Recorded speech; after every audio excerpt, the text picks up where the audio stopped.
There's a cultural disconnect between independent schools and African American boys, and the question is why? There's nothing you can't do in this world. We back you up all the way. Triumph Award goes to Shay Summers. This is just the beginning. Even through all the struggles, I feel like I'm going places. You should be proud.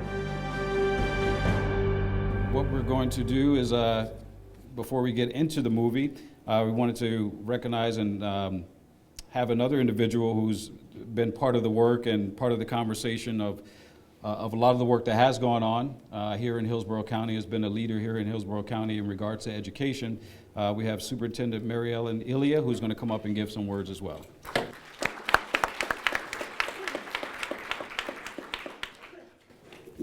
Well, thank you all for being here. I appreciate you coming out for this very important discussion. It's not always easy talking about topics that we don't talk about often, but they're pretty important for us. Topics such as parent engagement, race, school choice, achievement gaps and why they occur. They're necessary discussions. We have had discussions like this before, and we've taken on agendas to address some of those things. But if we're really going to have high expectations for all students and provide real opportunity for all students, we really need to have this honest dialogue about it and get input from many of our community partners, because the reality of this is we cannot do this alone. And we hope that we, in fact, can move this discussion to a number of other venues and be able to address these the issues that we have together. So thank you again for being here, and thank you, Sean, for taking on your role. We really appreciate it.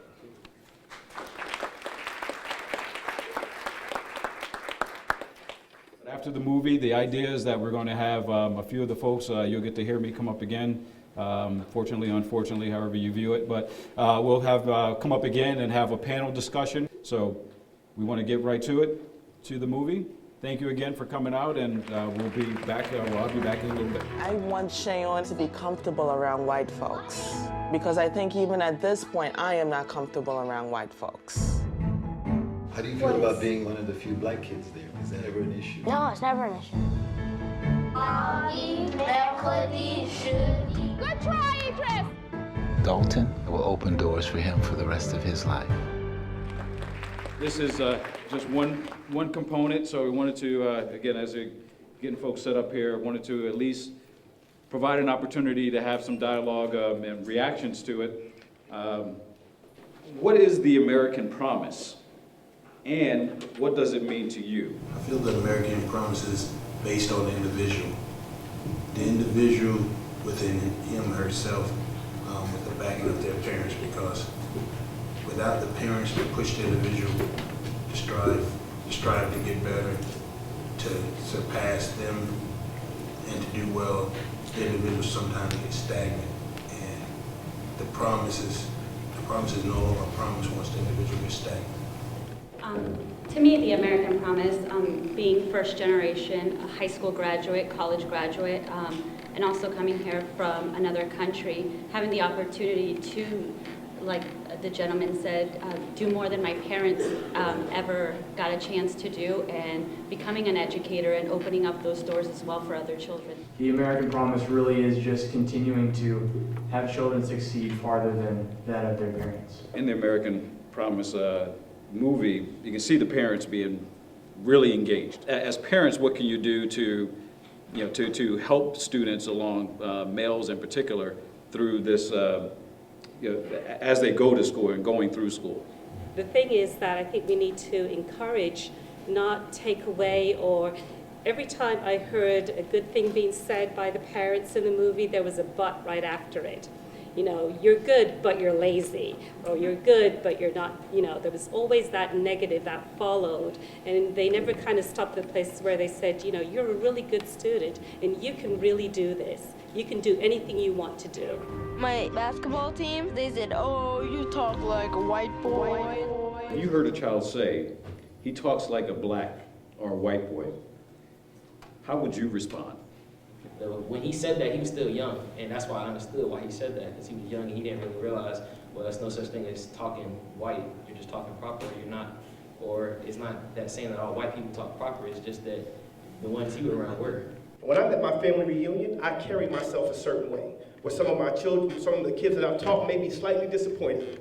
You know what I mean? When I'm on the basketball court, I carry myself a certain way. Where my kids may look at me and be like, wow, Mr. Sam, you really? But when I'm in my classroom, I carry myself a certain way. And when I teach my kids and when I'm trying to give them what they need, and you talked about the code switching piece, see, I can do that. That's no problem for me, but my kids may not be able to do that yet. So what I told them was simply this: there is no color to speaking properly. There is no color, there is no ethnicity to carrying yourself like a decent young person should. And I think that's the bottom line. I think we got to really address that when our kids put color to that, when they put color to, because what they're really saying is what I am is not good enough. So I need to be something else. And that's not okay. Ethnic identity was something that we were told that was our defense against racism and institutional racism. So those were coping skills. If we studied harder and worked harder, we could get past what was institutional racism that prevented us from succeeding. So that even Shayon dressed differently than he did at Dalton, than he did at Then Go, coming from Benjamin Banneker. So is that still part of it, still part of that general conversation of the way you dress determines of how smart you are, right? So if I'm wearing my suit and tie, I'm a certain type of intellect, but if I have my baggy jeans on, I'm different, so treat me differently, or I get treated differently. Does that part of that code, that code switching component, does that play into it at all in regards to how our brown and black males are treated in school or in other environments? And I'm not saying that the clothes should define who you are or anything like that, but it's just something that's how you feel. That's how I feel. When I put a suit and tie on, I know I'm somebody. I'm somebody when I don't have a suit and tie on, but when I have a suit and tie on, I'm gonna make sure I look nice, and everybody knows I look nice. As you said, you're in your suit and tie today, but tomorrow if you're in, like shorts and so on, you might be perceived totally different than you are this evening. And that's just something that's in all of us, I think. It's not like, we tend to judge based on dress before we even hear the person speak. So we make an assumption, and unfortunately that's something we really have to address within ourselves. Have either one of you been in a single gender school? There is a slight bias toward what I feel in the classroom, as far as I feel that girls are definitely more kind of situated to be more organized and more successful in the classroom compared to boys. So I think that as far as looking forward, I think teachers need to have a real dialogue about, okay, boys and girls are different, so they need to assess them differently. If you had 30 seconds to take and have some last-minute comments, just kind of summation of either what your reaction was, or just part of the conversation, or kind of next steps for you. It really does take a village to raise a child, like we've heard many times, and we've heard some great ideas and some great discussion here tonight.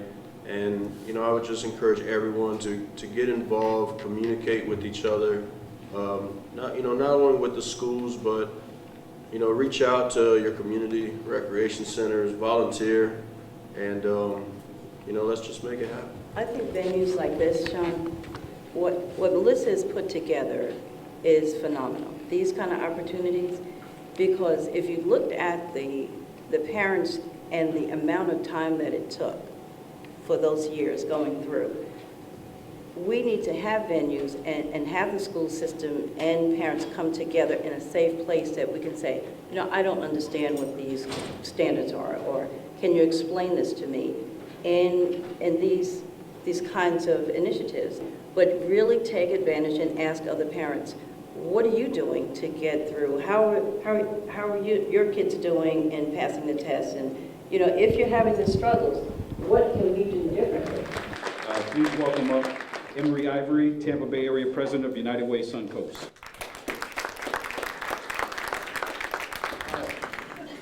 Just a couple of points. One is that speaking certainly on behalf of United Way, and I'm sure the other partners that came together to put on this event, we are in support, fully supportive of the Hillsborough County School District.